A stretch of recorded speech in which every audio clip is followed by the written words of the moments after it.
Now, have you ever wondered exactly the change of fortunes, particularly in the last couple of months, regarding the mainstream media and Meghan Markle?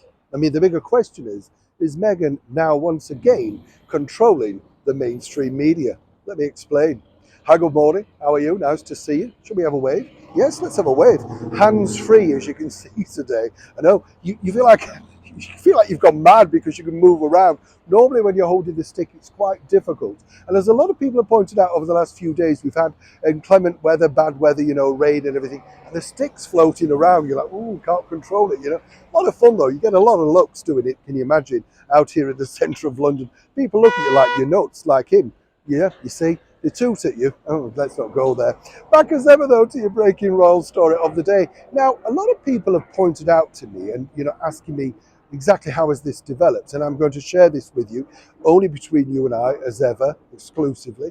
It's all really, did you notice with the Invictus Games how some of the more hardened attackers upon Harry and Meghan were quite soft, in fact, effusive, many might say. Now, as you know, Prince Harry still got an ongoing battle with a lot of the media companies, which kickstarts again in January next year over here in the very centre of London. But it was these sort of gushing things about, warmly received and the fashion items and things like that. And people say, well, why is this? Because normally they're quite, shall we say, hard against Meghan Markle. But there's a bigger picture. And as ever, we like to share it first. And it's simply this.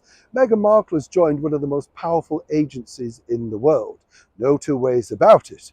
And they are incredibly powerful. If you look at their client list, the William Morris Endeavour Agency have quite a big, quite a number of big names. Not necessarily people that you and I may be interested in, but of course for magazines, for newspapers.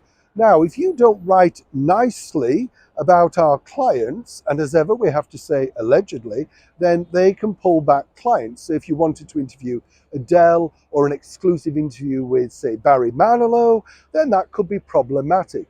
I'm not suggesting for one moment that is the strategy of that particular agency.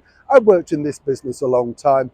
I know how it works. If you've got an A-list star, you have to interview a lesser star first before you get to the A-list, as it's a sort of contra deal. Now, what's interesting here is, obviously, certain newspapers have been, as I say, very emphatically kind about Meghan and Harry's recent Invictus Games. Now, whichever way you look at it, it was a mild success. It wasn't a glittering success. No two ways about that. But the bottom line is, for now, Meghan's found somebody, particularly in the agency, to have some damage limitation, some control factor to stem the flow of bad press.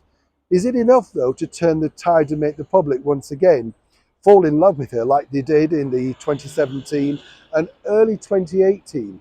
That's a long time ago. It doesn't matter how powerful you are, it's the public that decide who makes you a star. I'm sure you'll all agree.